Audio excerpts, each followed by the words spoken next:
세상에, 이게 어떡해. 우리 지영이는 분명 죽었다고 했는데. 46세 간병인 이연숙. 그녀는 지금 믿을 수 없는 광경을 목격하고 있었습니다. 현숙의 손끝이 덜덜 떨리고 있었어요. 방금 전까지만 해도 그녀는 평범한 간병 업무를 하고 있었거든요.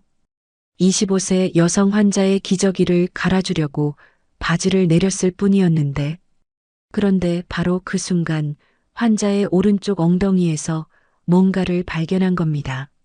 나비 모양의 작은 붉은 반점이 선명하게 보였어요.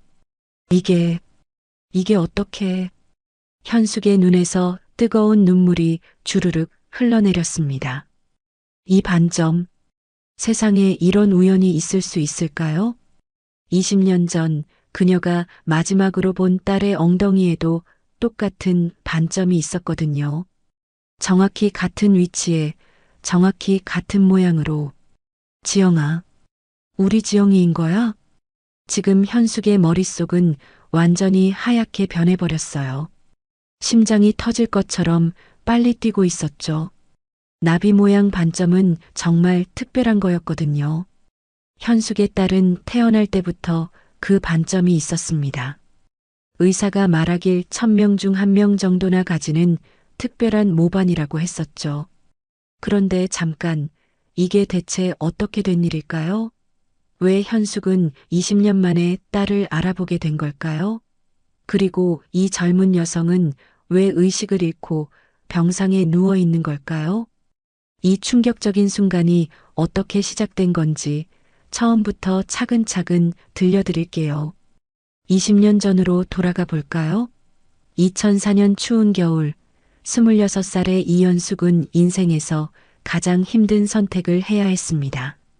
지영아, 엄마가 꼭 데리러 올게. 조금만 기다려. 5살 딸 지영이를 고아원 앞에 두고 떠나야 하는 순간이었어요. 1년 전 남편이 건설 현장 사고로 세상을 떠난 후 현숙은 정말 막막했거든요. 고아 출신인 현숙에게는 도움을 청할 가족도 없었어요. 보험금은 겨우 몇백만 원뿐이었고 5살 아이를 돌보면서 일할 곳을 찾기란 하늘의 별 따기였죠. 엄마, 배고파? 5살 지영이가 작은 목소리로 말했어요. 아이는 엄마가 왜 우는지, 왜 이런 낯선 곳에 와 있는지 알지 못했죠. 지영아, 엄마가 돈 많이 벌어서 곧 데리러 올게. 약속해. 현숙은 딸과 약속했어요. 1년. 길어야 2년이면 안정적인 일자리를 찾아서 반드시 데리러 오겠다고요.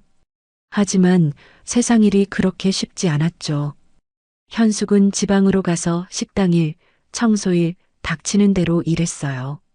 하루에 15시간씩 일하면서 푼돈을 모았습니다. 그렇게 1년이 지났어요. 드디어 현숙이 딸을 데리러 고아원을 찾아갔을 때, 뭐라고요? 화재가? 고아원 원장의 말을 들은 현숙은 그 자리에서 쓰러질 뻔했어요. 6개월 전에 고아원에 큰 화재가 났다는 거예요. 몇 명의 아이들이. 정말 안타깝게도. 원장의 말이 끝나기도 전에 현숙은 비명을 질렀습니다. 지영이는요? 우리 지영이는 어떻게 됐어요? 박지영 양도. 정말 죄송합니다. 그 말을 들은 순간 현숙의 세상은 완전히 무너져 버렸어요. 딸이 죽었다는 거였거든요. 가슴이 찢어질 듯이 아팠어요. 숨이 막혀왔고 다리에서 힘이 빠져 그 자리에 주저앉고 말았습니다. 실제로는 어떤 일이 일어났을까요? 화재 당시 지영이는 다른 아이들과 함께 근처 병원으로 급히 후송됐어요. 다행히 생명에는 지장이 없었지만 연기를 많이 마셔서 의식을 잃은 상태였죠. 그런데 바로 그때 아이가 없어서 고민하던 부유한 부부가 나타난 거예요. 최태준과 김은혜 부부는 병원에서 지영이를 보자마자 입양을 결정했습니다. 법적 절차도 빠르게 진행됐어요. 고아원에서는 지영이의 친모가 연락 두절 상태라고 했고 최 씨 부부는 정식으로 지영이를 입양할 수 있었거든요. 하지만 고아원에서는 실수로 지영이가 화재로 사망했다고 기록을 남겨버린 거예요. 그래서 현숙이 찾아왔을 때 그런 말을 하게 된 거죠. 이렇게 해서 현숙은 20년 동안 딸이 죽었다고 믿고 살게 되었어요. 매일 밤 자책과 죄책감에 시달리면서 말이죠. 내가 지영이를 죽인 거야. 현숙은 자신을 용서할 수 없었어요. 생활이 힘들다고, 돈이 없다고 딸을 고아원에 맡겼다가 영영 잃어버린 거잖아요. 목구멍이 메어왔고 밤마다 베개가 눈물로 젖었습니다. 딸의 웃음소리가 귓가에 맴돌았고 작은 손길이 그리워서 미칠 것 같았어요. 그 후로 현숙의 인생은 완전히 달라졌습니다. 다시는 가정을 꾸리지 않았어요. 오직 일에만 매달렸죠. 간병인이라는 직업을 선택한 것도 그 때문이었어요. 다른 사람을 돌보면서 조금이라도 죄책감을 덜어보고 싶었거든요. 20년이 흘렀어요. 이제 현숙은 46세가 되었고 베테랑 간병인으로 인정받고 있었습니다. 성실하고 꼼꼼한 일처리로 많은 가족들의 신뢰를 받고 있었죠. 그런 현숙에게 특별한 제안이 들어왔어요. 이현숙 씨, 이번 건은 조금 다른 케이스입니다. 간병인 소개업체의 박 과장이 말했습니다. 25세 여성 환자인데 교통사고로 의식불명 상태거든요. 가족들이 간병을 원하시는데 보수가 다른 곳보다 조금 더 나올 거예요. 조금 더라는 말에 현숙의 눈이 번쩍했어요. 그 돈이면 노후 준비도 조금은 할 수 있을 것 같았거든요. 어떤 가정인지 물어봐도 될까요? 서울에 사시는 최 씨 부부예요. 사업을 하시는 분들이고 경제적으로는 여유가 있으신 분들이죠. 현숙은 그 일을 받아들이기로 했어요. 뭔가 특별한 운명의 손길이 자신을 이끌고 있다는 생각은 전혀 하지 못한 채로요. 2024년 10월 15일 아침, 현숙은 서울의 한 고급 주택가에 도착했어요. 와, 정말 대단한 집이네. 현숙은 감탄을 금치 못했어요. 깔끔하게 정돈된 정원, 고급스러운 외관. 20년간 간병인으로 일해오면서 여러 부유한 집을 가봤지만 이 정도 규모는 처음이었거든요. 마음 한편으로는 긴장도 됐어요. 손끝이 살짝 떨렸고 목구멍이 바짝 말랐습니다. 안녕하세요. 이현숙 씨죠? 저는 이 집 안주인 김은혜입니다. 네, 안녕하세요. 현숙이 정중히 인사하자 김은혜는 따뜻한 미소를 지었어요. 어서 들어오세요. 남편도 곧 올 거예요. 우리 딸 지영이가 방에 있어요. 들어가서 소개시켜 드릴게요. 그런데 이상했어요. 딸 이름이 지영이라니. 현숙의 가슴이 순간 철렁했습니다. 설마 그냥 같은 이름일 뿐이겠지. 현숙은 자신을 달랬어요. 지영이라는 이름이 그렇게 특별한 건 아니잖아요. 하지만 가슴 깊은 곳에서 뭔가 이상한 떨림이 올라왔어요. 등골이 서늘해지는 느낌이었습니다. 방 앞에서 김은혜가 멈춰 섰습니다. 여기가 지영이 방이에요. 들어가 보실까요? 문이 열리자 넓은 침실이 나타났어요. 그리고 병상에는 한 젊은 여성이 누워 있었습니다. 우리 지영이에요. 한 달 전에 교통사고를 당했거든요. 현숙이 침대에 가까이 다가갔어요. 25세 정도로 보이는 여성이 의식을 잃은 채 누워 있었습니다. 예쁜 얼굴, 키도 꽤 커 보이고, 그런데 뭔가 이상했어요. 이 얼굴을 어디서 본 것 같은 느낌이 드는 거예요. 가슴이 쿵 하고 떨어지는 기분이었어요. 왜 자꾸 죽은 딸 생각이 나는 걸까요?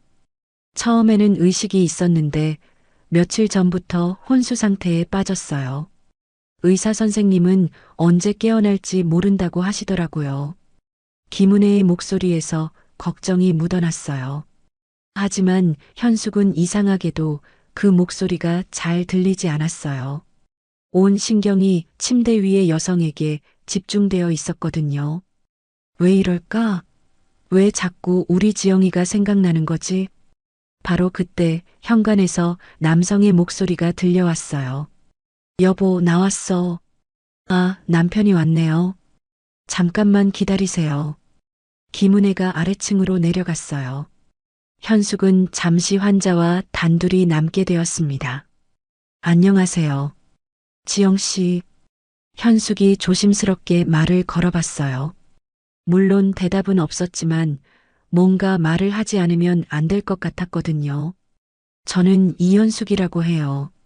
앞으로 지영 씨를 돌봐드릴 간병인이에요. 그때 현숙의 눈에 눈물이 맺혔어요. 왜일까요? 이 낯선 환자를 보는데 자꾸 가슴이 미어지는 거예요. 발걸음 소리가 들리자 현숙은 재빨리 눈물을 닦았습니다. 김은혜와 함께 40대 후반의 남성이 들어왔어요. 안녕하세요. 저는 이 집 주인 최태준입니다. 네, 안녕하세요. 이현숙입니다. 최태준은 인사를 마치고 딸을 내려다봤어요. 그런데 현숙은 이상한 걸 발견했습니다. 최태준의 얼굴에서 진짜 아버지의 걱정이나 슬픔이 느껴지지 않는 거예요. 오히려 뭔가 귀찮아하는 것 같은 표정이었어요. 이현숙 씨, 우리 지영이 상태가 어떤지 아시죠? 의식이 전혀 없는 상태거든요. 네, 들었습니다. 24시간 간병을 부탁드리고 싶어요. 저희 부부는 사업 때문에 바빠서 직접 돌보기가 힘들거든요.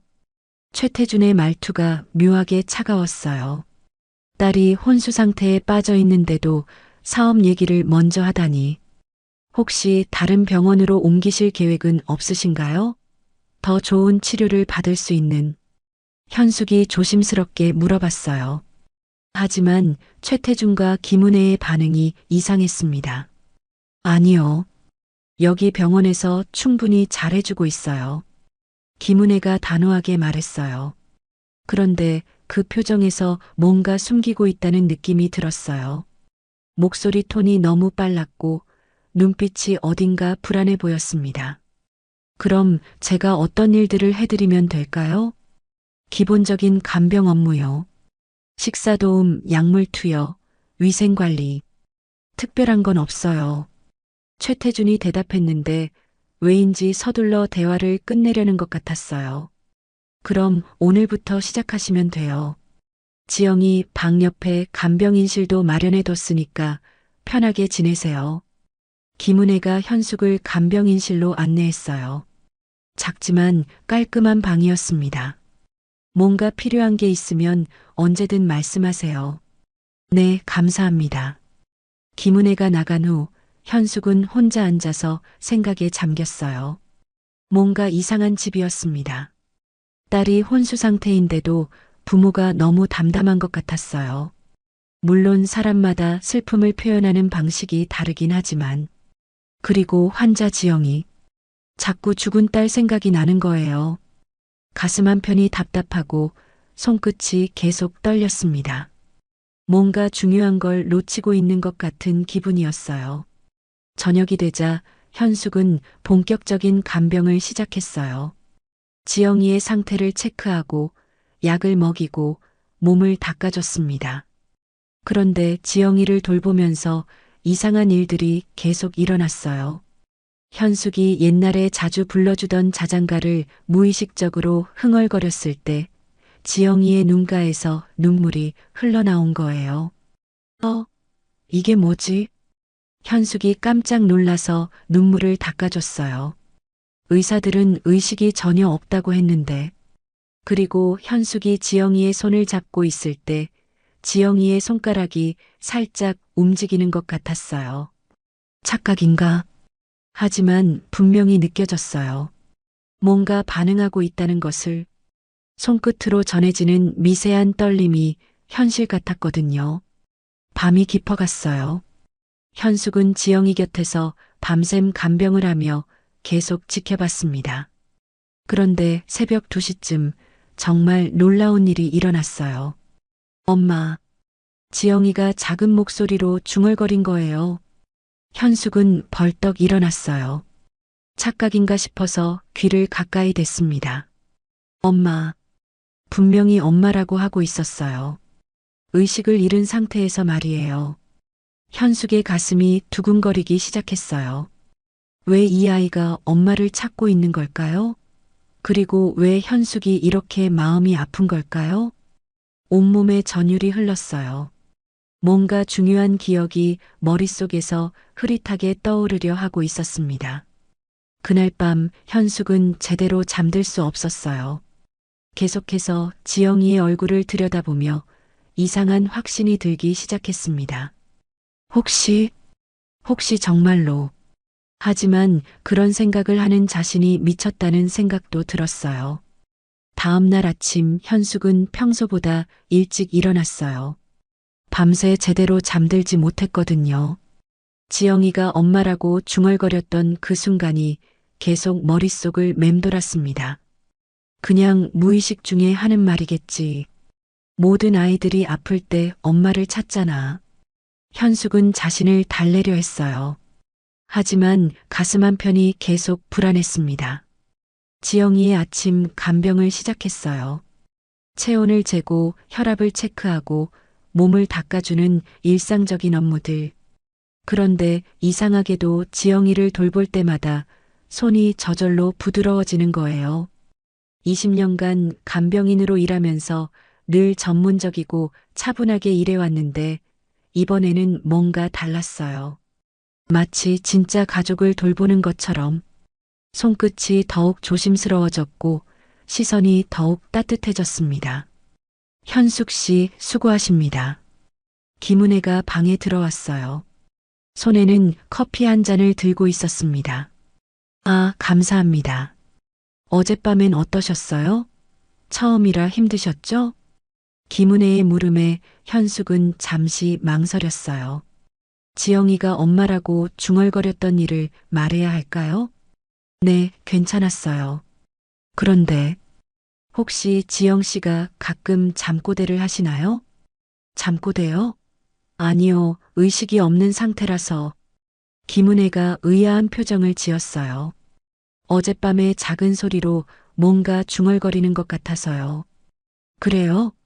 그럴 리가. 혹시 착각이신 건 아닐까요? 김은혜의 반응이 좀 이상했어요. 딸이 의식을 보인다면 기뻐해야 할 텐데 오히려 당황하는 것 같았거든요. 눈빛이 급하게 흔들렸고 목소리 톤도 어딘가 불안해 보였습니다. 김은혜가 나간 후 현숙은 혼자서 지영이를 돌보기 시작했어요. 그런데 또 이상한 일이 일어났습니다. 현숙이 지영이의 이마를 만져주며 작은 목소리로 말을 걸었어요. 지영아, 아픈 곳 없지? 이모가 잘 돌봐줄게. 그 순간 지영이의 손가락이 분명히 움직였어요. 이번엔 착각이 아니었습니다. 현숙이 깜짝 놀라서 지영이의 손을 자세히 들여다봤어요. 점심시간이 되자 최태준이 회사에서 돌아왔어요. 현숙은 지영이의 반응에 대해 말씀드려야 할지 고민했습니다. 최태준 씨, 혹시 잠깐 말씀드릴 게 있어서요. 네, 뭔가요? 지영 씨가 가끔 작은 반응을 보이는 것 같아서요. 손가락이 움직인다거나. 그런데 최태준의 표정이 확 변했어요. 반응이요? 그럴 리가요. 의사가 분명히 의식이 없다고 했는데. 저도 놀랐는데 분명히 봤거든요. 착각이실 거예요. 간병인분들이 가끔 그런 착각을 하시거든요. 최태준이 단호하게 말했어요. 그런데 왜 이렇게 부정적인 반응을 보이는 걸까요? 딸이 회복되고 있다면 기뻐해야 할 텐데. 목소리가 차갑게 식었고 표정도 굳어졌습니다. 혹시 다른 병원에서 정밀 검사를 한 번 더? 아니요, 그럴 필요 없어요. 최태준이 현숙의 말을 자르며 말했어요. 현재 병원에서 충분히 잘 치료받고 있어요. 이현숙 씨는 그냥 간병에만 집중해 주세요. 이상했어요. 정말 이상했습니다. 딸의 상태에 대해 왜 이렇게 무관심한 걸까요? 저녁이 되자 현숙은 또 다른 이상한 일을 목격했어요. 최태준과 김은혜가 거실에서 나누는 대화를 우연히 들었거든요. 여보, 그 간병인 뭔가 이상하지 않아? 왜? 자꾸 지영이가 반응한다고 하는데 혹시 뭔가 눈치챈 건 아닐까? 현숙은 숨을 죽이고 들었어요. 뭘 눈치채라는 걸까요? 무엇을 조심해야 한다는 걸까요? 뭘 눈치채? 그러게. 그냥 조심스러워. 가슴이 쿵 떨어지는 기분이었어요. 뭔가 큰 비밀이 숨겨져 있다는 확신이 들기 시작했습니다.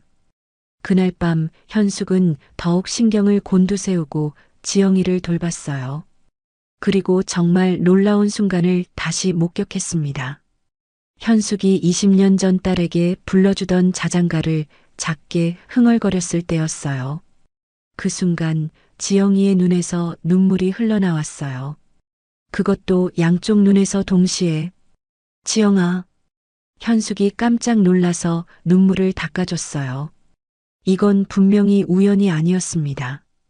왜 이 노래에 반응하는 거지? 현숙의 머릿속에 스무해 전 기억이 떠올랐어요. 5살 지영이가 잠들기 전에 항상 불러달라고 조르던 그 자장가. 엄마, 그 노래 불러줘. 자장자장 우리 아가? 응, 그거. 현숙은 온몸이 떨렸어요. 설마, 정말 설마. 다음 날 아침 현숙은 한 가지 실험을 해보기로 했어요. 20년 전 지영이가 좋아했던 동요를 불러보는 거였습니다. 그 순간 지영이의 입꼬리가 살짝 올라갔어요. 미소를 짓고 있는 거였습니다. 현숙은 그 자리에서 주저앉을 뻔했어요. 이건 우연이 아니었습니다. 절대로 우연일 수 없었어요. 가슴이 터질 듯이 뛰었고 손끝이 차갑게 식어갔습니다. 온몸에 소름이 돋았어요. 혹시 정말로 우리 지영이인 건 아닐까? 하지만 어떻게 그런 일이 가능할까요? 고아원에서 분명히 죽었다고 했는데 현숙의 마음속에 희미한 확신이 자리 잡기 시작했어요. 이 모든 우연들이 단순한 우연일 수는 없었습니다. 3일째 되던 날 현숙에게는 일상적인 간병 업무가 기다리고 있었어요. 하지만 그녀의 마음은 전혀 평범하지 않았습니다. 어제까지의 이상한 일들 때문에 밤새 잠을 제대로 이루지 못했거든요. 오늘은 기저귀를 갈아줘야겠네. 현숙이 지영이의 상태를 살펴봤어요. 의식 없는 환자들에게는 일상적인 일이었죠. 하지만 이상하게도 오늘은 손이 떨렸습니다. 왜 이렇게 긴장되지? 가슴이 두근거렸고 목구멍이 바짝 말랐어요. 현숙은 천천히 지영이의 바지를 내리기 시작했어요. 전문 간병인으로서 수천 번도 더 해봤던 일인데 오늘은 왜 이렇게 조심스러울까요? 손끝이 떨렸고 숨소리도 거칠어졌습니다. 그런데 바로 그 순간이었어요. 지영이의 오른쪽 엉덩이에서 뭔가가 보였습니다. 작은 반점이었어요. 나비 모양의 붉은 반점. 현숙의 손이 완전히 멈췄어요. 심장이 쿵쾅쿵쾅 뛰기 시작했습니다. 이 반점, 이 정확한 모양과 위치, 20년 전 자신의 딸 엉덩이에 있던 그 반점과 완전히 똑같았어요. 이게 어떻게... 현숙의 눈에서 뜨거운 눈물이 흘러내렸습니다. 이건 우연일 수 없었어요. 세상에 이런 우연이 어떻게 있을 수 있겠어요? 온몸이 떨렸고 다리에 힘이 빠져나갔습니다. 나비 모양 반점은 정말 특별한 거였거든요. 현숙의 딸은 태어날 때부터 그 반점이 있었어요. 의사가 말하길 1000명 중 1명 정도나 가지는 특별한 모반이라고 했었죠. 지영아, 우리 지영인 거야? 현숙이 떨리는 손으로 반점을 조심스럽게 만져봤어요. 크기도 똑같고 색깔도 똑같았습니다. 그 순간 20년 전 기억들이 홍수처럼 밀려왔어요. 목욕시킬 때마다 보던 그 반점. 엄마, 이거 왜 생긴 거야? 아, 이건 하늘에서 지영이한테 준 특별한 선물이야. 지영이만 가지고 있는 거야. 정말? 그럼 우리 지영이는 특별한 아이니까. 현숙은 그 자리에서 주저앉았어요. 다리에 힘이 완전히 빠져버렸거든요. 목이 메어왔고 눈앞이 흐려졌습니다. 정말로, 정말로 우리 지영이. 하지만 동시에 혼란스러웠어요. 어떻게 이런 일이 가능한 걸까요? 고아원에서는 분명히 죽었다고 했는데. 현숙 씨? 김은혜의 목소리가 문 앞에서 들렸어요. 현숙은 깜짝 놀라서 급히 지영이의 바지를 올려줬어요. 손이 너무 떨려서 제대로 되지 않았지만 어떻게든 정리했습니다. 네, 들어오세요. 김은혜가 들어왔을 때 현숙은 간신히 평정을 유지하고 있었어요. 하지만 얼굴이 하얗게 질려 있었죠. 어머, 얼굴이 안 좋아 보이시는데 괜찮으세요? 아, 네. 조금 어지러워서요. 많이 힘드시죠? 처음 며칠은 다들 그러세요. 김은혜가 관심을 보였지만 현숙은 제대로 대답할 수가 없었어요. 머릿속이 완전히 하얗게 변해버렸거든요. 김은혜가 나간 후 현숙은 혼자서 심호흡을 했어요. 진정해야 했습니다. 일단 차근차근 생각해보자. 현숙은 머릿속을 정리하기 시작했어요. 첫째, 지영이의 나이가 정확히 25세. 자신의 딸이 살아있다면 지금 이 나이죠. 둘째, 이름이 똑같이 지영이. 셋째, 20년 전 자장가와 동요에 대한 반응. 넷째, 그리고 결정적으로 엉덩이의 나비 모양 반점. 가슴이 터질 듯이 뛰었어요. 이 모든 게 우연일 수는 없어. 하지만 그렇다면 어떻게 된 일일까요? 고아원에서는 왜 죽었다고 한 걸까요? 현숙은 다시 핸드폰으로 20년 전 신문 기사들을 찾아봤어요. 이번에는 더 자세히 읽어봤습니다. 화재 당시 30명의 아동 중 3명 사망, 5명 중상, 2명 실종. 실종된 아이들이 2명이었어요. 그리고 그 중 1명이 박지영으로 기록되어 있었습니다. 손끝이 차갑게 식어갔어요. 실종이라고 되어 있잖아. 왜 고아원에서는 죽었다고 했지? 현숙은 더 찾아봤어요. 그리고 충격적인 기사를 발견했습니다.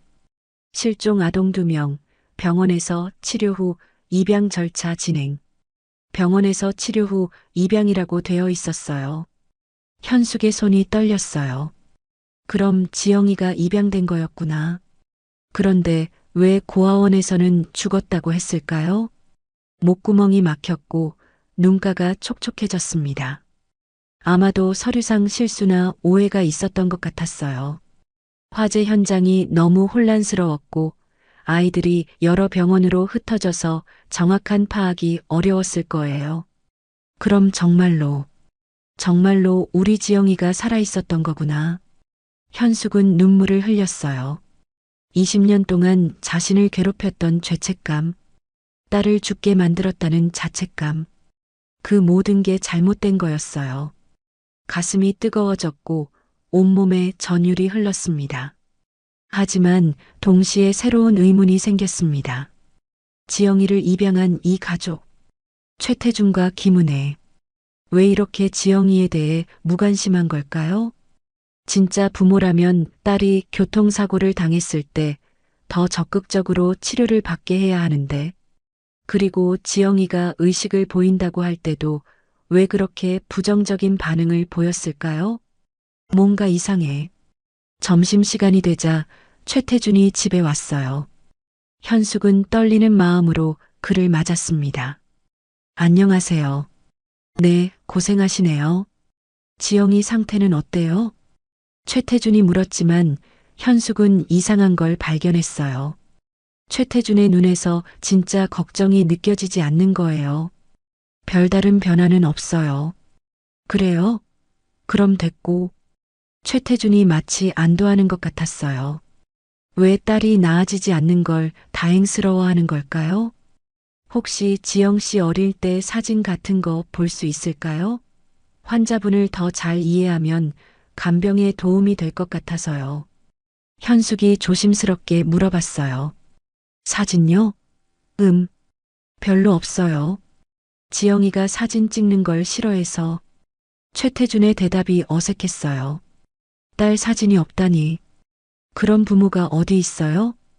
목소리가 부자연스럽게 빨랐고 눈빛이 불안해 보였습니다. 그냥 맡겨진 일만 하시면 돼요. 최태준의 말투가 확실히 변했어요. 뭔가 감추고 있다는 느낌이 강하게 들었습니다. 그날 저녁 현숙은 더욱 조심스럽게 지영이를 돌봤어요.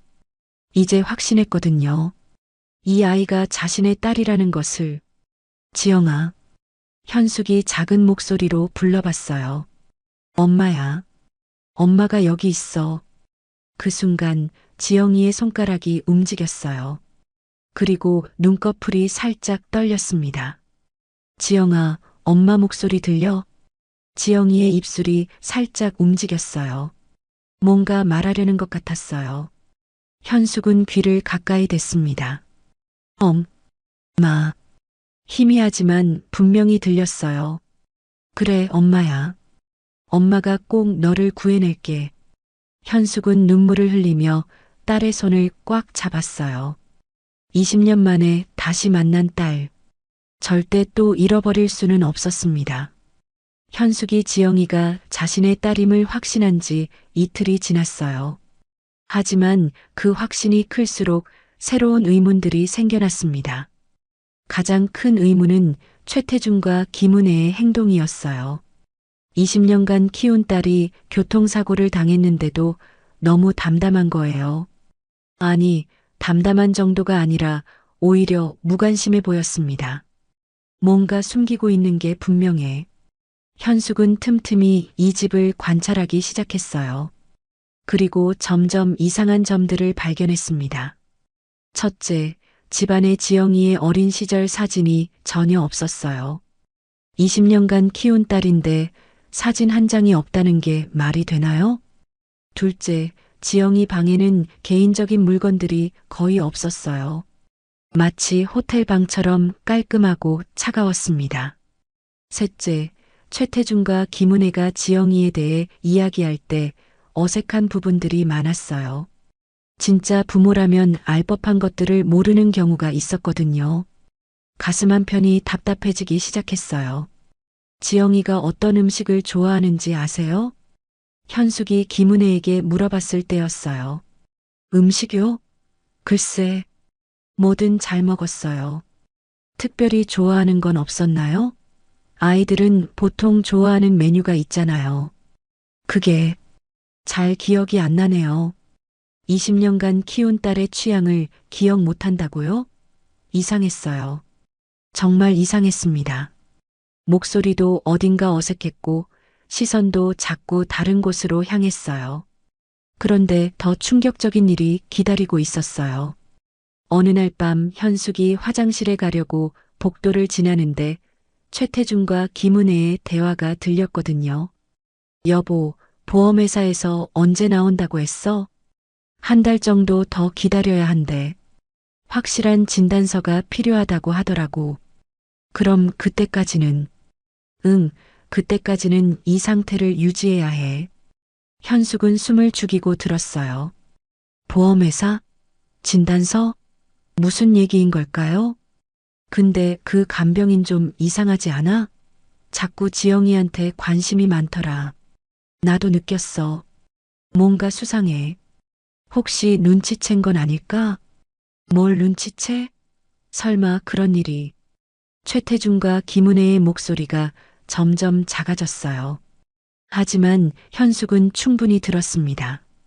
눈치챈다는 게 뭘까? 뭘 숨기고 있는 거지? 현숙의 가슴이 두근거렸어요. 분명히 이 집에는 큰 비밀이 있었습니다.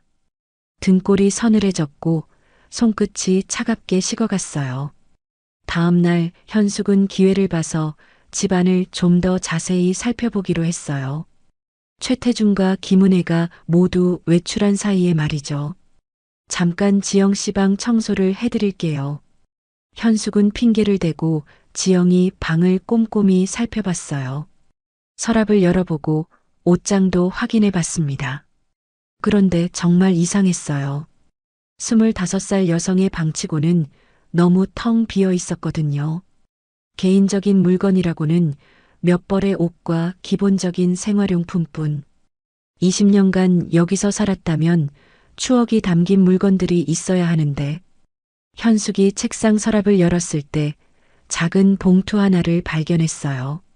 안에는 병원 서류들이 들어 있었습니다. 교통사고 진단서, 뇌손상 소견, 장기간 치료 필요. 그런데 이상한 점이 있었어요. 사고 날짜가 한 달 전이라고 되어 있는데 진단서 발급 날짜는 사고 이전이었거든요. 이게 뭐지? 현숙이 자세히 보니 더 이상했어요. 진단서에 적힌 환자 이름은 분명히 박지영인데 아래쪽에 작은 글씨로 다른 내용이 적혀 있었어요. 보험금 청구용 서류, 사고 조작. 현숙은 그 자리에서 얼어붙었어요. 사고 조작이라고요? 설마 이 사고가 일부러 낸 거야? 현숙의 머릿속이 하얗게 변했어요. 만약 최태준과 김은혜가 보험금을 노리고 지영이를. 손이 떨렸고 목구멍이 바짝 말랐습니다. 온몸에 소름이 돋았어요. 그 순간 현관문이 열리는 소리가 들렸어요. 다녀왔어요. 김은혜의 목소리였어요. 현숙은 급히 서류를 다시 봉투에 넣고 서랍을 닫았습니다. 현숙 씨, 어디 계세요? 네, 여기 있어요. 현숙이 대답했지만 목소리가 떨렸어요. 방금 발견한 내용 때문에 정신이 없었거든요. 김은혜가 방에 들어왔을 때 현숙은 간신히 평정을 유지하고 있었어요. 뭐 하고 계셨어요? 김은혜의 눈빛이 예리했어요. 뭔가 의심하고 있다는 느낌이 들었습니다. 청소를 좀 하고 있었어요. 아, 고마워요. 그런데 얼굴이 좀 안 좋아 보이시는데. 아, 조금 피곤해서요. 그러세요? 그럼 좀 쉬세요. 김은혜가 나간 후 현숙은 혼란스러웠어요. 방금 본 서류가 진짜라면 지영이의 사고는 의도적으로 일어난 거였어요. 왜 그런 짓을 했을까? 보험금 때문일까요? 하지만 최태준과 김은혜는 충분히 부유해 보였는데, 아니면 다른 이유가 있는 걸까요? 그날 저녁 현숙은 더욱 조심스럽게 행동했어요.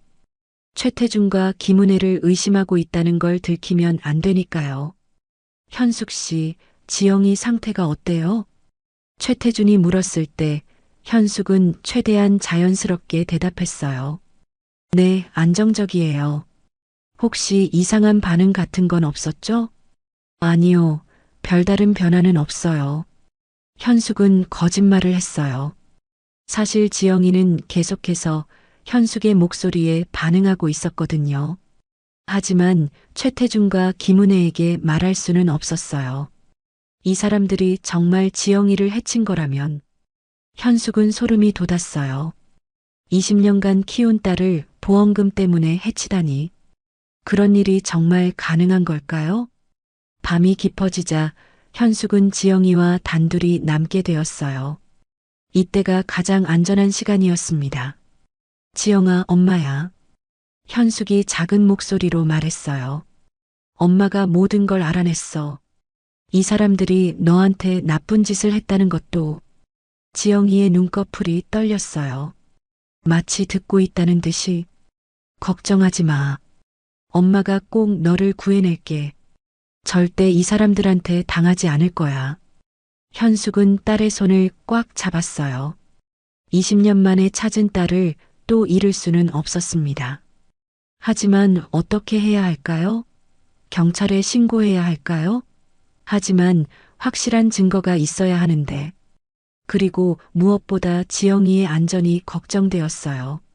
만약 최태준과 김은혜가 자신의 계획이 들통났다는 걸 알면 더 확실한 증거를 찾아야 해. 현숙은 결심했어요. 위험하더라도 진실을 밝혀내야 한다고. 다음 날부터 현숙은 더욱 신중하게 행동하기 시작했어요. 최태준과 김은혜의 대화를 몰래 녹음하고 의심스러운 서류들을 사진으로 찍어두었습니다. 그리고 점점 더 충격적인 사실들을 발견하게 되었어요. 가슴이 터질 듯이 뛰었고 손끝이 차갑게 식어갔습니다. 하지만 포기할 수는 없었어요. 딸을 위해서라면 무엇이든 할 수 있었거든요. 며칠이 지나면서 현숙은 더욱 많은 증거들을 모았어요. 하지만 동시에 최태준과 김은혜의 의심도 점점 커져가고 있었습니다. 그 간병인, 뭔가 이상하지 않아? 복도에서 들려오는 그들의 대화가 점점 더 위험해지고 있었어요. 현숙은 알고 있었습니다. 이제 시간이 얼마 남지 않았다는 것을. 위험한 게임이 시작되었어요. 그리고 이 게임에서 지는 쪽은 모든 걸 잃게 될 거였습니다. 현숙이 충격적인 서류를 발견한 지 사흘이 지났어요. 하지만 그 하나만으로는 충분하지 않았습니다. 더 확실한 증거가 필요했어요. 지영아, 엄마가 꼭 진실을 밝혀낼게. 현숙이 조용히 속삭이자 지영이의 손가락이 살짝 움직였어요. 이제 확실했습니다. 지영이는 분명히 의식이 있었어요. 그런데 왜 최태준과 김은혜는 지영이가 의식불명이라고 주장하는 걸까요? 그리고 왜 다른 병원으로 옮기는 것을 그렇게 거부하는 걸까요? 가슴 한편이 답답해져 왔어요. 현숙 씨, 오늘 약간 일찍 퇴근해도 될 것 같아요. 김은혜가 방에 들어왔어요. 평소보다 표정이 어두워 보였습니다.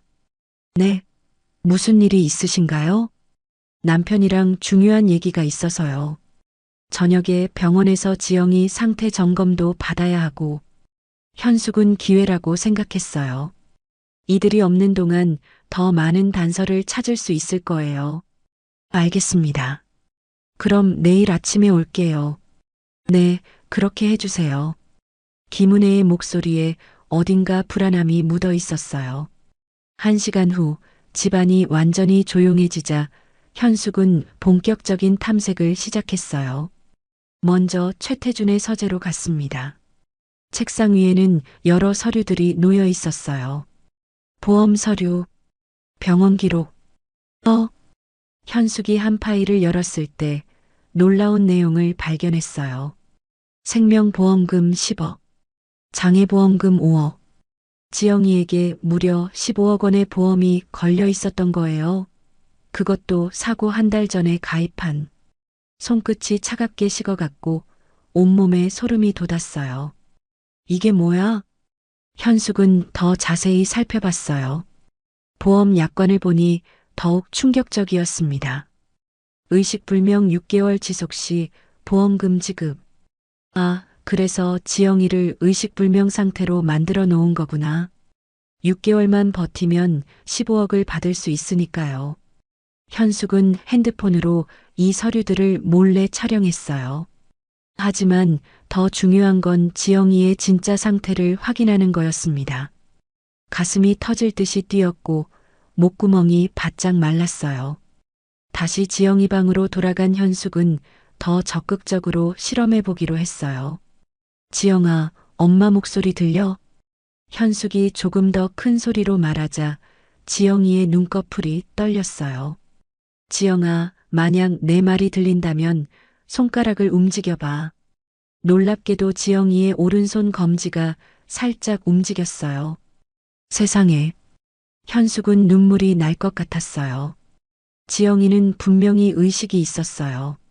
그럼 왜 다른 사람들 앞에서는 반응하지 않는 걸까요? 지영아, 혹시 그 사람들이 무서워? 이번에는 지영이의 눈에서 눈물이 흘러나왔어요. 그래, 엄마가 알겠어. 무서우니까 모른 척 하고 있는 거구나. 현숙은 딸의 똑똑함에 감탄했어요. 5살 때도 영리했던 지영이가 지금도 상황을 파악하고 있었던 거예요.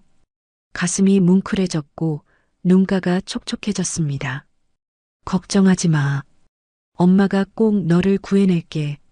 그때 현관에서 소리가 났어요. 최태준과 김은혜가 돌아온 거였습니다. 현숙 씨, 아직 계세요? 김은혜의 목소리가 들렸어요. 아, 네. 지영 씨 상태를 확인하고 있었어요. 현숙이 급히 대답했어요. 김은혜가 방에 들어왔을 때 현숙은 자연스럽게 지영이의 체온을 재고 있었어요.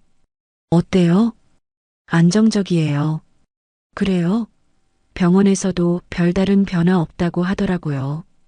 김은혜가 말했지만 현숙은 이상한 걸 느꼈어요. 김은혜의 눈빛이 뭔가 의심스러워 보였거든요. 현숙 씨, 혹시 지영이한테 말을 많이 거시나요? 네. 무슨 말씀이세요? 간병하시면서 환자분한테 말을 걸거나. 아, 네. 조금씩은 하죠. 의식 없는 환자분들도 목소리를 들으면 도움이 된다고 하더라고요. 현숙이 최대한 자연스럽게 대답했어요. 목소리가 떨리지 않도록 애썼지만 긴장이 손끝까지 전해졌어요. 그래요? 어떤 말씀들을 하시는데요? 김은혜의 질문이 점점 구체적이 되고 있었어요. 그냥 일상적인 얘기들이요. 오늘 날씨라든지 음식 얘기라든지 다른 건 없으세요? 예를 들어 옛날 얘기라든지. 현숙의 가슴이 철렁했어요. 혹시 들킨 건 아닐까요? 옛날 얘기요? 아니요. 특별히 그런 건. 그래요? 그럼 됐어요. 김은혜가 나갔지만 현숙은 불안했어요. 뭔가 의심받고 있다는 느낌이 들었거든요. 등골이 서늘해졌고 손끝이 차갑게 식어갔습니다. 그날 밤 현숙이 간병인실에서 잠들려고 할 때 이상한 소리가 들렸어요. 최태준과 김은혜가 거실에서 나누는 대화였습니다. 여보, 그 간병인 뭔가 이상해. 왜? 오늘 우리가 외출한 사이에 뭔가 했을 것 같아. 돌아왔을 때 분위기가 달랐어.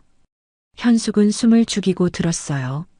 설마 뭔가 눈치챈 건 아닐까? 아직은 확실하지 않지만 좀 더 지켜봐야겠어. 조심해야겠어. 만약 계획이 들통나면 그런 일은 없을 거야.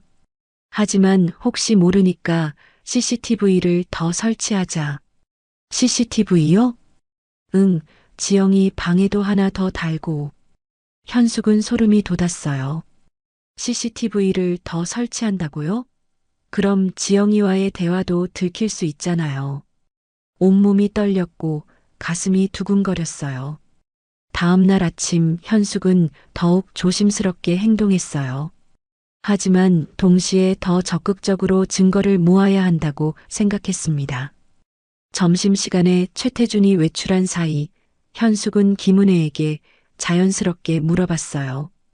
김은혜 씨, 지영 씨 어릴 때는 어떤 아이였어요? 어릴 때요? 김은혜가 잠시 당황하는 것 같았어요. 내 성격이라든지, 좋아하는 것들이라든지, 조용한 편이었어요. 말도 별로 안 하고, 좋아하는 음식은 뭐였어요? 음식이요? 글쎄, 잘 기억이 안 나네요. 이상했어요. 20년간 키운 딸의 취향을 기억 못 한다고요? 혹시 친구들은 많았나요? 친구요? 아니요, 별로 사귀지 않았어요. 학교 성적은 어땠어요? 그것도 보통이었어요. 김은혜의 대답들이 너무 애매했어요. 마치 지영이에 대해 잘 모르는 것 같았습니다. 목소리가 부자연스럽게 빨랐고 시선도 자꾸 다른 곳으로 향했어요. 그때 현숙은 확신했어요. 뭔가 숨기고 있다는 것을. 혹시 지영 씨 어릴 때 사진 같은 거 볼 수 있을까요? 사진이요? 왜요? 김은혜의 반응이 예민했어요. 그날 저녁 현숙은 결정적인 증거를 하나 더 발견했어요. 최태준의 서재에서 통화 기록을 찾았거든요. 병원장님, 진단서 조작건은 어떻게 되고 있나요? 네, 의식불명으로 계속 유지해 주세요. 6개월만 더. 보험회사에서 의심하면 어떻게 하죠? 괜찮습니다. 저희가 처리하겠습니다. 현숙은 이 통화 내용도 녹음했어요. 이제 확실한 증거가 생겼습니다. 손이 떨렸고 온몸에 전율이 흘렀어요. 하지만 문제는 지영이의 안전이었어요. 이들이 자신의 계획이 들통났다는 걸 알면 지영이에게 어떤 해를 가할지 모르니까요. 더 조심스럽게 행동해야겠어. 현숙은 다짐했어요. 아직 결정적인 순간은 아니라고. 하지만 최태준과 김은혜의 의심은 점점 커져가고 있었어요. 그리고 CCTV 설치 계획까지. 현숙은 알고 있었습니다. 이제 정말 시간이 얼마 남지 않았다는 것을. 가슴이 터질 듯이 뛰었고 등골이 서늘해졌어요. 하지만 포기할 수는 없었습니다. 딸을 구하기 위해서라면 무엇이든 할 수 있었거든요. 현숙이 결정적인 증거들을 모은 지 이틀이 지났어요. 하지만 상황은 점점 더 위험해지고 있었습니다. 최태준과 김은혜의 의심이 날로 커지고 있었거든요. 그날 아침 현숙이 지영이의 상태를 확인하고 있을 때 김은혜가 들어왔어요. 평소와는 다른 점이 있었습니다. 손에 작은 카메라를 들고 있었거든요. 현숙 씨, 혹시 괜찮으시면 오늘부터 이걸 설치하려고 해요. 김은혜가 카메라를 흔들어 보였어요. 현숙의 심장이 쿵 떨어졌습니다. 보안을 좀 더 강화하려고요. 요즘 세상이 워낙 무서우니까요. 김은혜의 말은 그럴듯했지만 현숙은 진짜 이유를 알고 있었어요. 자신을 감시하려는 거였습니다. 현숙은 최대한 자연스럽게 대답했어요. 하지만 속으로는 급한 마음이 들었습니다. 이제 지영이와 자유롭게 대화할 수 없게 되는 거잖아요. 손끝이 차갑게 식어갔고 가슴이 답답해졌어요. 카메라가 설치된 후 현숙은 더욱 조심스럽게 행동해야 했어요. 하지만 포기할 수는 없었습니다. 다른 방법을 찾아야 했어요.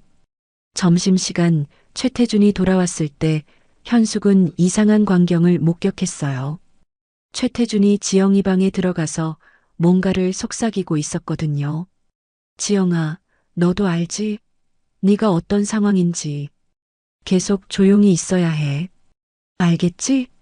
현숙은 복도에서 몰래 들었어요. 최태준의 목소리에는 위협이 묻어 있었습니다. 만약 이상한 행동하면 너도 알겠지만 우리가 어떤 사람들인지. 최태준이 방에서 나온 후 현숙은 전율했어요. 지영이를 협박하고 있었던 거예요. 그래서 지영이가 다른 사람들 앞에서는 반응하지 않았던 거구나. 온몸에 소름이 돋았고 분노가 치밀어 올랐어요.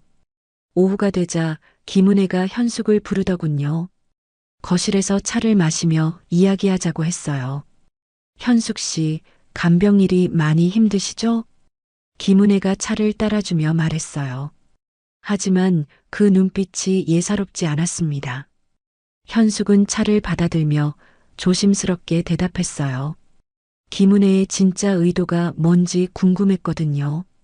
사실 현숙 씨한테 부탁이 있어요. 김은혜가 본론을 꺼냈어요. 지영이 상태가 좀 심각해 보이는데 혹시 다른 간병인으로 바꾸는 게 어떨까 해서요. 현숙의 가슴이 철렁했어요. 해고하려는 거였습니다. 제가 뭔가 잘못했나요? 현숙이 떨리는 목소리로 물었어요. 아니요, 그런 게 아니라 지영이한테 좀 더 전문적인 케어가 필요할 것 같아서요. 김은혜의 변명은 그럴듯했지만 현숙은 진짜 이유를 알고 있었어요. 자신이 너무 많은 걸 알게 되었다고 판단한 거였죠. 제가 더 노력하겠습니다. 지영 씨를 정말 잘 돌봐드리고 싶어요. 현숙이 간절하게 말했어요. 지금 떠날 수는 없었거든요. 김은혜는 잠시 망설이는 것 같았어요. 그리고 이상한 미소를 지었습니다. 그렇게 말씀하시니 한 가지 제안이 있어요. 김은혜가 몸을 앞으로 기울였어요. 내일부터는 24시간이 아니라 낮 시간만 와주세요. 밤에는 저희가 직접 돌볼게요. 현숙은 당황했어요. 밤 시간이 없어지면 지영이와 제대로 된 소통을 할 수 없잖아요. 왜 갑자기? 지영이 상태가 밤에 더 불안정해지는 것 같아서요. 저희가 직접 보는 게 나을 것 같아요. 김은혜의 설명은 말이 안 되었어요. 의식불명 환자가 밤에만 불안정해진다고요? 하지만 현숙은 거부할 수 없었어요. 아예 쫓겨나는 것보다는 낮에라도 올 수 있는 게 나으니까요. 알겠습니다. 현숙이 억지로 대답했어요. 목소리가 떨렸지만 어쩔 수 없었어요. 그날 저녁 현숙은 마지막으로 지영이와 단둘이 시간을 가졌어요. 내일부터는 이런 기회가 없을 테니까요. 지영아, 엄마가 꼭 방법을 찾을게. 현숙이 딸의 손을 꽉 잡으며 속삭였어요. 지영이의 눈에서 눈물이 흘러나왔어요. 마치 엄마와 헤어지기 싫다는 듯이. 울지 마. 엄마가 포기하지 않을게. 절대 너를 또 잃지 않을 거야. 현숙도 눈물을 흘렸어요. 20년 만에 다시 만난 딸을 또 잃을 수는 없었거든요. 가슴이 미어질 듯이 아팠고 목이 메어왔어요. 그때 복도에서 발걸음 소리가 들렸어요. 누군가 오고 있었습니다. 현숙은 급히 눈물을 닦고 자연스러운 척했어요. 최태준이 방 안을 들여다보더군요. 현숙 씨, 오늘이 마지막 밤이죠? 최태준의 말투에는 안도감이 묻어 있었어요. 현숙은 고개만 끄덕였어요. 말하면 목소리가 떨릴 것 같았거든요. 내일부터는 9시에 와서 6시에 가시면 돼요. 최태준이 시간까지 정확히 못 박았어요. 그날 밤 현숙은 잠들 수 없었어요. 계속해서 다음 계획을 생각했습니다. 어떻게 하면 지영이를 구할 수 있을까요? 경찰에 신고하는 것도 생각해봤지만 확실한 증거가 더 필요했어요. 그리고 무엇보다 지영이의 안전이 걱정되었습니다. 새벽까지 뒤척이며 고민했지만 명확한 답은 나오지 않았어요. 다음 날 아침 현숙은 9시 정각에 집에 도착했어요. 김은혜가 문을 열어줬는데 표정이 어두워 보였습니다. 어젯밤에 지영이 상태가 안 좋았어요. 김은혜가 한숨을 쉬며 말했어요. 현숙은 깜짝 놀라서 지영이 방으로 뛰어갔어요. 지영이가 평소보다 창백해 보였거든요. 뭔 짓을 한 거야?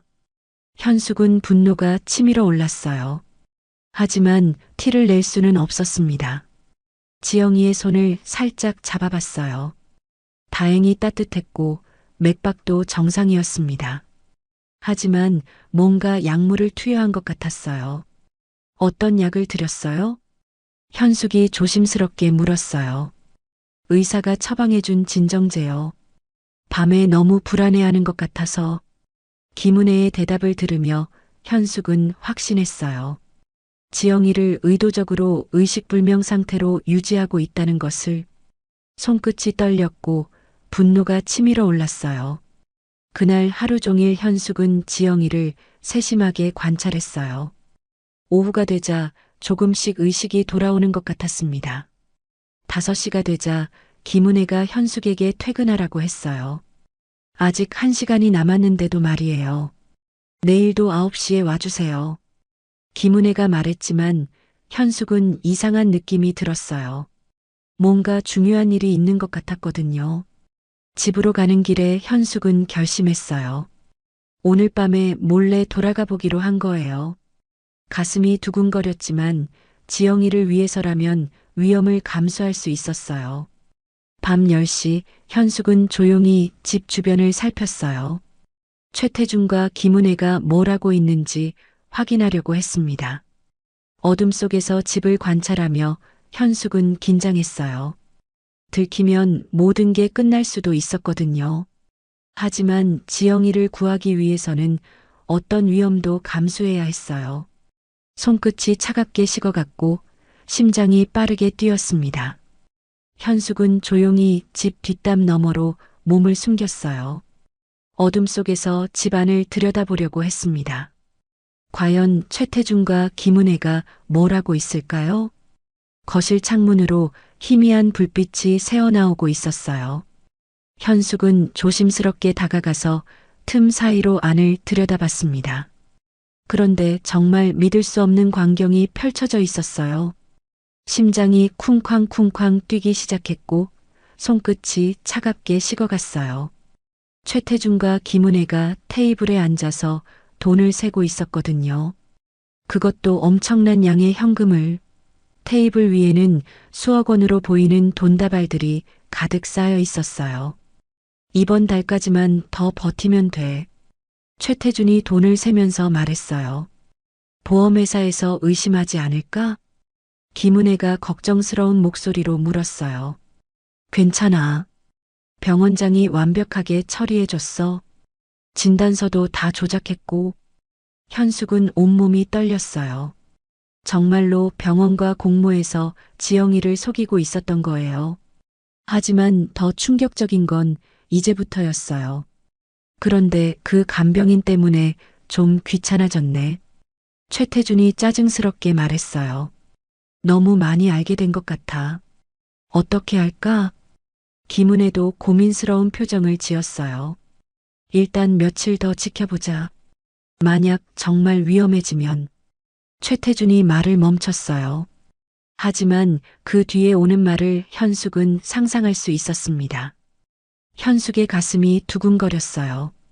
자신이 위험한 상황에 놓인 거였어요. 등골이 서늘해졌고 온몸에 소름이 돋았습니다. 그때 김은혜가 갑자기 일어나더니 2층으로 올라갔어요. 지영이 방으로 가는 것 같았습니다. 현숙은 급히 집 옆쪽으로 이동해서 지영이 방 창문 아래로 갔어요. 다행히 1층이라 창문이 낮은 곳에 있었거든요. 창문 틈으로 소리가 들렸어요. 지영아, 잠깐 일어나. 김은혜가 지영이를 깨우고 있었어요. 그럼 지영이가 정말 의식이 있다는 거잖아요. 현숙의 가슴이 터질 듯이 뛰었어요. 약 먹을 시간이야. 김은혜가 작은 병에서 뭔가를 꺼내더니 지영이의 입에 넣어줬어요. 이걸 먹어야 계속 잠들어 있을 수 있어. 알겠지? 현숙은 소름이 돋았어요. 지영이를 의도적으로 의식불명 상태로 만들고 있었던 거예요. 지영이가 고개를 살짝 끄덕이는 게 보였어요. 얼마나 무서웠을까요? 20년간 키워준 부모가 자신을 이렇게 대한다니. 분노가 치밀어 올랐고 눈물이 흘러내렸어요. 김은혜가 방에서 나간 후 현숙은 더 이상 참을 수 없었어요. 지금 당장 지영이를 구해야 했습니다. 하지만 어떻게 할까요? 혼자서는 역부족이었어요. 경찰을 불러야 했습니다. 현숙은 조용히 집에서 떨어진 곳으로 가서 112에 전화를 걸었어요. 신고할 게 있어요. 보험 사기와 감금, 그리고 약물 투여. 현숙이 떨리는 목소리로 신고했어요. 지금 당장 와주세요. 피해자가 위험해요. 목소리가 떨렸지만 또렷하게 상황을 설명했습니다. 경찰에게 주소를 알려주고 상황을 설명했어요. 20분 후에 온다고 했습니다. 하지만 20분이 너무 길게 느껴졌어요. 그 사이에 지영이에게 무슨 일이 일어날지 모르니까요. 현숙은 다시 집 근처로 돌아가서 상황을 지켜봤어요. 최태준과 김은혜는 여전히 거실에서 돈을 정리하고 있었어요. 마치 내일 어디론가 떠날 준비를 하는 것 같았습니다. 내일 아침에 계좌로 옮기자. 최태준이 말했어요. 그리고 지영이는 계획대로 해야지. 더 이상 위험을 감수할 수 없어. 현숙은 그 말을 듣고 온몸이 얼어붙었어요. 지영이에게 무슨 일을 저지르려는 걸까요? 바로 그때였어요. 멀리서 사이렌 소리가 들려왔습니다. 경찰이 오고 있었어요. 최태준과 김은혜도 그 소리를 들었는지 깜짝 놀라더군요. 뭐야? 경찰차 소리 아니야? 김은혜가 창문으로 달려가서 밖을 내다봤어요. 정말 경찰이야. 어떻게 된 거지? 최태준도 당황해서 김은혜 옆으로 갔어요. 누가 신고한 거야? 설마 그 간병인이? 두 사람이 서로를 바라보며 얼굴이 하얗게 질렸어요. 어떻게 하지? 증거들을 다 치워야 해. 김은혜가 급히 테이블 위에 돈을 가방에 넣기 시작했어요. 하지만 이미 늦었어요. 경찰차가 집 앞에 멈췄거든요. 현숙은 경찰들에게 달려가서 상황을 설명했어요. 저기 안에 제 딸이 감금되어 있어요. 그리고 보험 사기도 벌이고 있고요. 목소리가 떨렸지만 간절한 마음이 전해졌어요. 경찰들이 집으로 들어가자 최태준과 김은혜는 완전히 당황했어요. 잠깐만요. 무슨 일이에요? 최태준이 억지로 평정을 유지하려고 했어요. 보험 사기와 감금, 약물 투여 혐의로 수사하겠습니다. 경찰이 영장을 보여주며 말했어요. 현숙은 경찰들과 함께 지영이 방으로 올라갔어요. 지영이는 침대에 누워 있었지만 눈을 뜨고 있었어요. 지영아. 현숙이 딸에게 달려갔어요. 지영이가 현숙을 보더니 눈에서 눈물을 흘렸어요. 그리고 입술을 움직여서 뭔가 말하려고 했습니다. 엄마. 작지만 분명한 목소리였어요. 경찰들도 모두 들었습니다. 의식이 있잖아요. 의식불명이 아니네요. 경찰이 놀라서 말했어요. 바로 그때 최태준과 김은혜가 방으로 들어왔어요. 지영이가 말하는 모습을 보고 얼굴이 하얗게 질렸습니다. 이게 어떻게 된 거예요? 지영이가 의식이 있다고요? 김은혜가 연기하며 놀란 척했어요. 하지만 경찰들은 이미 모든 걸 파악하고 있었어요. 증거는 충분합니다. 체포하겠습니다.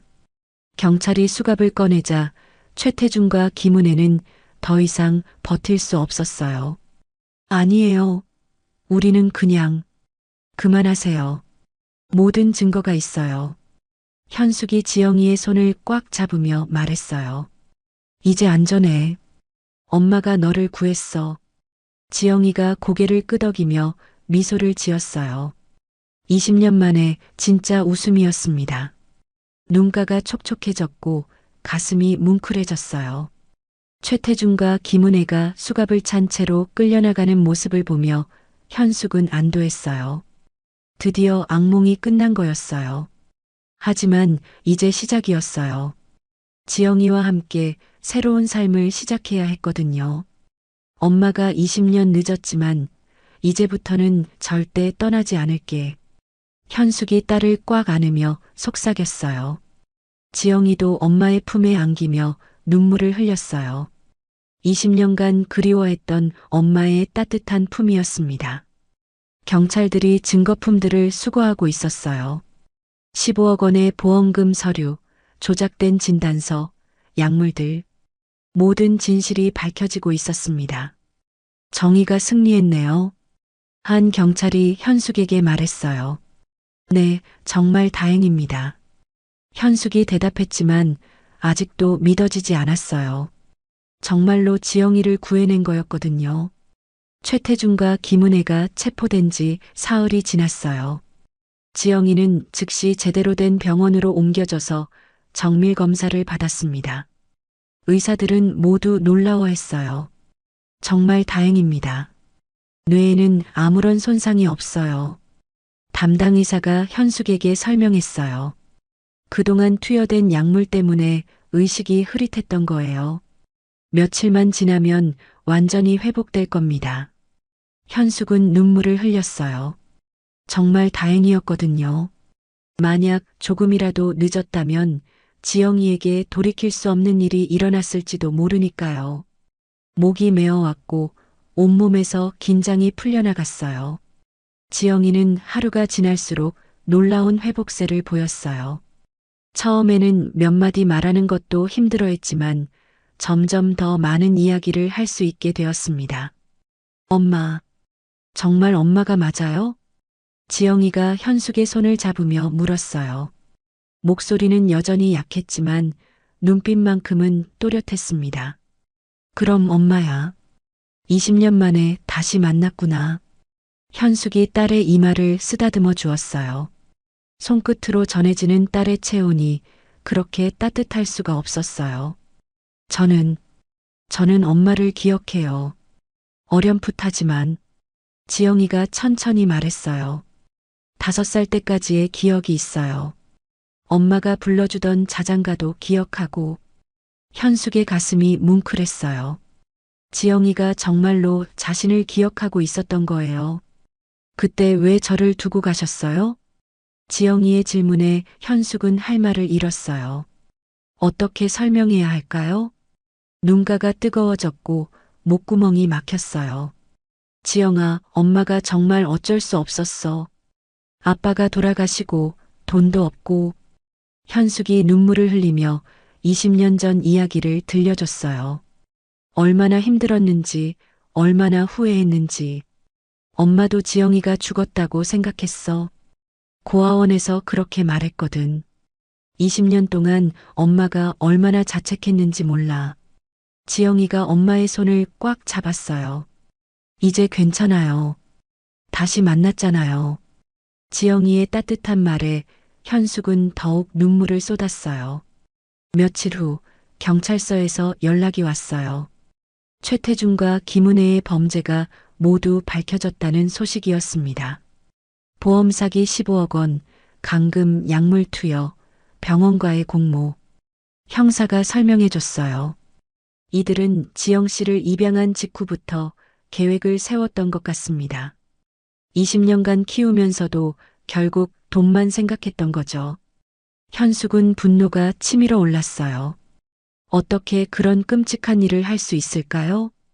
주먹이 저절로 꽉 쥐어졌고 치가 떨렸어요. 형량은 어떻게 될까요? 최소 10년은 넘을 것 같습니다. 여러 죄목이 겹쳐 있어서요. 형사의 말을 듣고 현숙은 조금 안심했어요. 적어도 당분간은 이들 때문에 걱정할 필요가 없을 테니까요. 일주일 후 지영이는 퇴원할 수 있게 되었어요. 하지만 문제가 있었습니다. 갈 곳이 없었거든요. 현숙은 작은 원룸에서 혼자 살고 있었는데 지영이까지 함께 살기에는 너무 좁았어요. 그리고 지영이에게는 재활치료도 필요했습니다. 일단 우리 집으로 와. 좁지만 함께 지내자. 현숙이 지영이에게 말했어요. 엄마, 저 때문에 불편하시지 않을까요? 지영이가 걱정스럽게 물었어요. 무슨 소리야? 20년 만에 만난 딸인데 뭐가 불편해? 현숙은 정말 행복했어요. 딸과 함께 살 수 있다는 것만으로도 충분했거든요. 가슴이 따뜻해졌고 입꼬리가 저절로 올라갔어요. 지영이와 함께 현숙의 작은 집에 도착했을 때 지영이는 조금 당황스러워했어요. 20년간 살던 넓은 집과는 너무 달랐거든요. 하지만 금세 적응했어요. 엄마와 함께라면 어디든 상관없었거든요. 엄마, 제가 요리 좀 할게요. 지영이가 부엌으로 가더니 간단한 음식을 만들기 시작했어요. 어머, 우리 지영이가 요리도 할 줄 아네? 현숙이 신기해하며 물었어요. 네, 최태준 씨 집에서 혼자 있을 때 자주 해먹었어요. 지영이의 말을 들으며 현숙은 가슴이 아팠어요. 얼마나 외로웠을까요? 이제는 엄마가 해줄게. 아니에요. 제가 하는 걸 좋아해요. 지영이가 웃으며 말했어요. 정말 오랜만에 보는 환한 웃음이었습니다. 그날 저녁 모녀는 함께 지영이가 만든 저녁을 먹었어요. 맛은 정말 좋았습니다. 지영아, 앞으로 뭐 하고 싶어? 현숙이 물었어요. 아직 잘 모르겠어요. 일단 몸부터 완전히 회복하고 싶어요. 지영이가 신중하게 대답했어요. 그래, 천천히 생각해보자. 엄마가 도와줄게. 현숙은 딸이 어떤 선택을 하든 지지해주고 싶었어요. 며칠 후 지영이는 재활치료를 시작했어요. 오랫동안 누워 있었던 탓에 몸이 많이 약해져 있었거든요. 화이팅! 현숙이 응원하며 지영이를 병원에 데려다 줬어요. 지영이는 정말 열심히 재활치료를 받았어요. 하루하루 조금씩 나아지는 자신의 모습에 희망을 느꼈습니다. 한 달이 지나자 지영이는 거의 정상적인 생활이 가능해졌어요. 걷는 것도 자연스러워지고 체력도 많이 회복되었습니다. 엄마, 저 이제 일을 찾아보려고 해요. 지영이가 어느 날 말했어요. 벌써? 좀 더 쉬어도 되는데. 아니에요. 이제 엄마를 도와드리고 싶어요. 지영이의 눈빛이 결연했어요. 현숙은 딸의 의지를 꺾고 싶지 않았어요. 하지만 걱정도 되었습니다. 그럼 천천히 찾아보자. 급할 것 없어. 네, 엄마. 그날 밤 지영이는 현숙에게 물었어요. 엄마, 20년 동안 어떻게 사셨어요? 현숙은 자신의 지난 20년을 이야기해 줬어요. 간병인으로 일하며 힘들게 살아온 이야기들. 정말 고생 많으셨네요. 지영이가 엄마의 손을 잡으며 말했어요. 이제는 제가 엄마를 돌봐드릴게요. 우리 딸이 이렇게 컸구나. 현숙은 정말 자랑스러웠어요. 20년 만에 만난 딸이 이렇게 훌륭하게 자라있다니. 그날 밤 두 사람은 오랫동안 이야기를 나눴어요. 지난 20년간 못다한 이야기들을 나누며 서로를 더 깊이 알아갔습니다. 현숙은 행복했어요. 비록 늦었지만 딸과 함께할 수 있게 되었으니까요. 이제 정말 새로운 시작이었습니다. 지영아, 엄마가 많이 늦었지? 아니에요. 지금이라도 만날 수 있어서 다행이에요. 지영이의 대답에 현숙의 마음이 따뜻해졌어요. 앞으로는 절대 떨어지지 말자. 네, 엄마. 약속해요. 창밖으로는 새벽이 밝아오고 있었어요. 모녀에게는 정말로 새로운 하루가 시작되는 거였습니다. 20년간의 긴 이별이 끝나고 진짜 가족으로서의 행복한 나날들이 시작되려 하고 있었어요. 현숙의 얼굴에는 오랜만에 진짜 미소가 떠올랐습니다. 지영이가 태어난 지 6개월이 지났어요. 이제 몸도 많이 회복되었고 정신적으로도 안정을 찾아가고 있었습니다. 하지만 현숙과 지영이에게는 중요한 일이 남아 있었어요. 바로 최태중과 김은혜를 상대로 한 민사소송이었습니다. 변호사님, 승산이 있을까요? 현숙이 법무법인에서 변호사와 상담하며 물었어요. 충분히 있습니다. 증거가 너무 명확해요. 변호사가 자신 있게 말했어요. 20년간의 감금, 약물 투여, 보험 사기 시도, 이 정도면 상당한 배상금을 받을 수 있을 겁니다. 지영이도 옆에서 고개를 끄덕였어요. 드디어 정의를 실현할 수 있는 기회였거든요. 소송은 생각보다 빠르게 진행되었어요. 워낙 증거가 확실했기 때문이었죠. 경찰 수사 과정에서 나온 녹음 파일, 조작된 진단서, 약물 투여 기록들. 최태중과 김은혜는 감옥에서 변호사를 통해 합의를 제안해 왔어요. 하지만 현숙은 거절했습니다. 끝까지 가겠어요. 이런 일이 다시는 일어나지 않도록 해야 해요. 현숙의 의지는 확고했어요. 가슴속 깊은 곳에서 올라오는 분노와 정의감이 그녀를 지탱해주고 있었습니다. 6개월 후 드디어 판결이 났어요. 법원은 최태중과 김은혜에게 총 8억 원의 손해배상금을 지급하라고 판결했습니다. 8억 원이요? 현숙이 믿을 수 없다는 표정으로 물었어요. 네, 정신적 피해, 일실수입, 치료비 등을 모두 합산한 금액입니다. 변호사가 설명해 줬어요. 하지만 문제가 있었어요. 최태중과 김은혜가 돈을 줄 리 없었거든요. 강제 집행을 신청하겠습니다. 변호사가 말했어요. 이들의 모든 재산을 압류해서 경매로 처분할 겁니다. 강제 집행이 시작되자 최태중과 김은혜의 재산들이 하나씩 압류되었어요. 먼저 그 고급 주택이 압류되었습니다. 이 집이 시세로 대략 15억 정도 될 것 같아요. 경매 담당자가 설명해 줬어요. 차량들과 예금까지 합치면 배상금은 충분히 나올 겁니다. 몇 달 후 경매가 모두 끝났어요. 결과는 놀라웠습니다. 총 12억 원의 배상금을 받을 수 있게 된 거예요. 이렇게 많은 돈을 받게 될 줄 몰랐어요. 지영이가 놀라며 말했어요. 이제 정말 새로운 시작을 할 수 있겠네요. 현숙도 감격했어요. 20년간의 고생이 마침내 보상받는 순간이었거든요. 눈가가 뜨거워졌고 가슴이 벅차올랐어요. 첫 번째로 한 일은 집을 구하는 거였어요. 더 이상 좁은 원룸에서 지낼 필요가 없었거든요. 엄마, 여기 어때요? 지영이가 깔끔한 2층 주택을 가리키며 말했어요. 너무 크지 않을까? 아니에요. 우리가 20년 만에 만난 걸 생각하면 이 정도는 괜찮죠. 현숙은 지영이의 말에 웃음을 지었어요. 정말 오랜만에 마음 편히 웃을 수 있었습니다.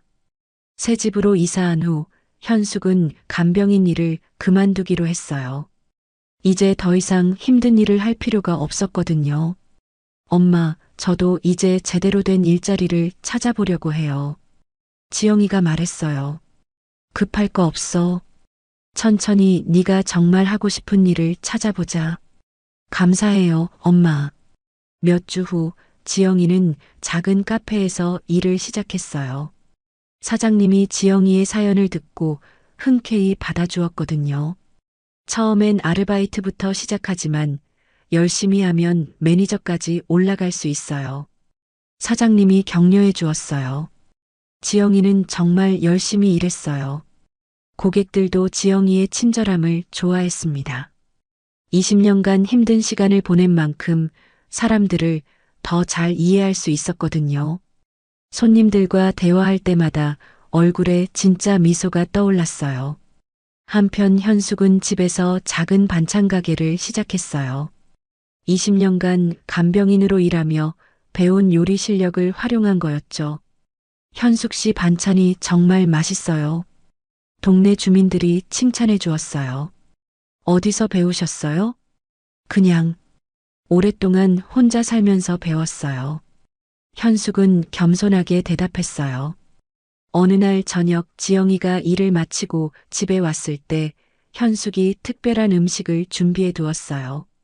오늘 무슨 날이에요? 지영이가 물었어요. 우리가 다시 만난 지 1년이 되는 날이야. 현숙이 환하게 웃으며 말했어요. 정말요? 벌써 1년이나 됐나요? 그렇구나. 정말 빨리 지나갔네. 두 사람은 함께 앉아서 조촐한 기념 저녁을 먹었어요. 비록 소박했지만 정말 따뜻한 시간이었습니다. 촛불이 흔들리는 식탁에서 나누는 대화 하나하나가 소중했어요. 엄마, 저 정말 행복해요. 지영이가 진심으로 말했어요. 20년 동안 진짜 가족이 뭔지 몰랐는데 이제 알겠어요. 우리 지영이도 엄마를 정말 행복하게 해줘. 현숙도 눈물을 글썽이며 대답했어요. 그날 밤 현숙은 20년 전을 떠올려 봤어요. 5살 지영이를 고아원에 맡겨야 했던 그 절망적인 순간들. 하지만 이제는 달랐어요. 모든 아픔이 지나갔고 새로운 행복이 시작되었거든요. 정말 기적 같은 일이야. 현숙이 혼자 중얼거렸어요. 다음 날 아침 지영이가 출근 준비를 하며 말했어요. 엄마, 제가 매니저 승진 얘기가 나오고 있어요. 정말? 우리 딸이 벌써? 네, 사장님이 제 일하는 모습을 보고 인정해 주시나 봐요. 현숙은 정말 자랑스러웠어요. 딸이 이렇게 열심히 살아가는 모습을 보니 가슴이 뿌듯했거든요. 몇 달 후 지영이는 정말로 매니저로 승진했어요. 그리고 현숙의 반찬 가게도 입소문이 나서 손님들이 늘어났습니다.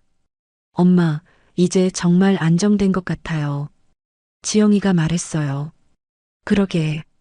20년 만에 이런 평범한 행복을 누리게 되다니. 현숙도 감회가 새로웠어요. 어느 주말 두 사람은 함께 공원을 산책했어요. 따뜻한 봄 햇살이 내리쬐고 있었습니다. 엄마, 저 어릴 때도 이렇게 산책했었나요? 지영이가 물었어요. 그럼 자주 했지.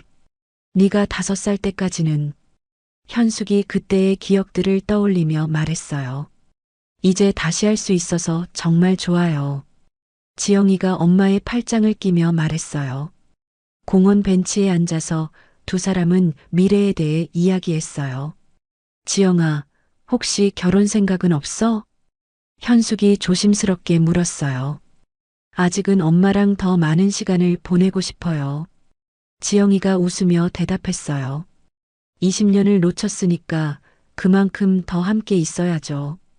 현숙의 눈에 눈물이 맺혔어요.